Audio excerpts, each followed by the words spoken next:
MLC గారిని స్వాగతం పలకాల్సిందిగా కోరడం జరుగుతుంది. దయచేసి వేదికపై రావాల్సింది కోరుతున్నట్టు అందరూ కూడా.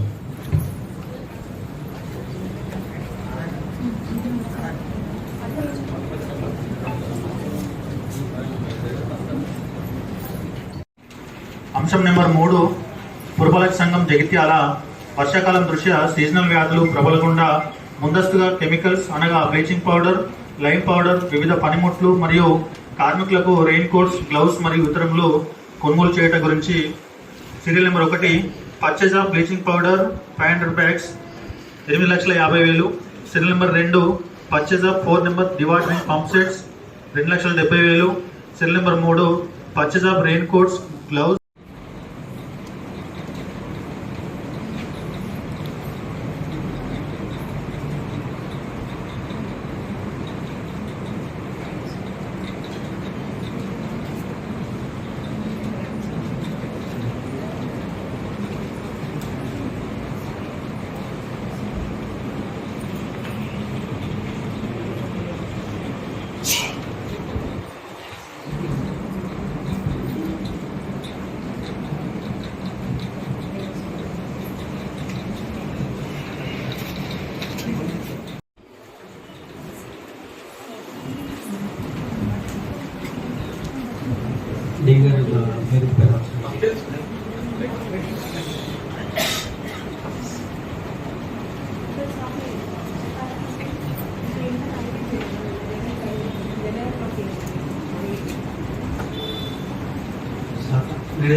ఉన్నటువంటి ప్రధాన రహదారి ఏదైతే ఇప్పుడు మనకు అన్నపూర్ణ చౌరస్తా, old bus stand, new bus stand వరకు ఉన్నటువంటి రోడ్ ఏదైతుందో యావర్ రోడ్డుగా పిలువబడుతుంది. అంటే వాస్తవంగా ఏదైతుందో ఇది గతంలో కేవలం 40 ఫీట్లతో ఉన్నటువంటి రోడ్డు అప్పటి పరిస్థితులు దాన్ని 60 ఫీట్ల రోడ్డుగా విస్తరింపచేయాలని చెప్పని మాస్టర్ ప్లాన్ ఆమోదం పొందడము 1994 గుర్తుంది. ఇప్పటికి 94లో ఏదైతుందో 60 ఫీట్ల వరకు దాదాపు అందరి ఆమోదంతో బాధితులను విశ్వాసంలో తీసుకొని 60 ఫీట్లకు విస్తరింపజేయడం జరిగింది. ఏదైతే అంబేద్కర్ చౌరస్తాగా మనకు పిలువబడుతుందో అక్కడ మనకు ఒక బస్సు వస్తే సర్వీస్ వెళ్ళకపోతుంది. నేను పిల్లలు ఊటూరు రాజన్న అని చెప్పాను, పెద్ద మంది చనిపోయింది. ఇప్పుడు ఈ మంచాల కృష్ణకు మామైతుంది అని మొత్తం ఇల్లు తొలగించబడి దానికి ఎదురుగా దాసరి రాఘవులు సార్ అని చెప్పిన ఒకరు ఉంటాడు. దాసరి రాఘవులు సార్ అని చెప్పారు. ఆయన మొత్తం ఇల్లు పోయిందమ్మా. పాప వాళ్ళు ఇంత సహకరించింది కదా అని చెప్పారంటే వాళ్ళు సెట్ బ్యాక్ అయిపోయి రాఘవులు గారి మొత్తం పోయింది. ఆయన వేరే ఏం మిగలేదు. ఆయనకు దాని ప్రత్యామ్నాయంగా ఒక 3 షాపులకు స్థలం ఇవ్వడం జరిగింది బాలాజీ ఎదురుగా. అట్లయితే నా 60 ఫీట్లకు అప్పుడున్న పరిస్థితులు అమలు చేస్తాం. ఇప్పుడు తదుపరి దీంతో ఈ ట్రాఫిక్ మరింత పెరగడంతో వాళ్ళు 60 ఫీట్లను 100 ఫీట్లుగా దాన్ని విస్తరింప చేయాలని చెప్పని అంటే స్థానికులే కానీ అందరూ భావించడము. ఇది 2016-17లో తెలంగాణ రాష్ట్రం ఏర్పడ్డ తదుపరి 2016-17 అప్పుడు జేసీ గారు కూడా కార్పొరేటర్ ఉన్నారు.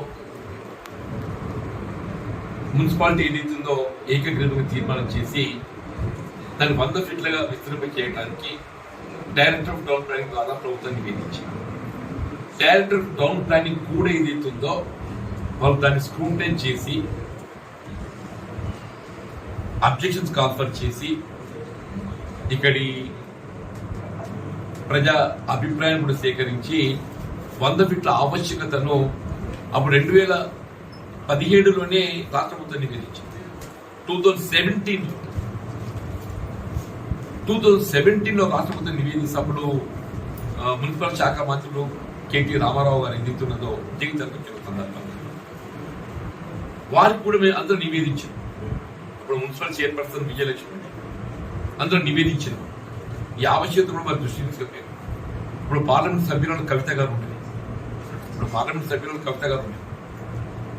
తీసుకొచ్చే వాళ్ళు ఏదైతుందో దాన్ని 2 సంవత్సరాలు అంటే అప్పుడు నేను అప్పుడు ఎమ్మెల్యే కొట్టి నా టర్మ్ అయిపోయిన తర్వాత దాన్ని డాట్ చేసి అంటే ఉద్దేశపూర్వకంగా గత టీఆర్ఎస్ ప్రభుత్వం ఏదైతుందో ఈ 50 రోడ్డు విస్తరణకు సంబంధించి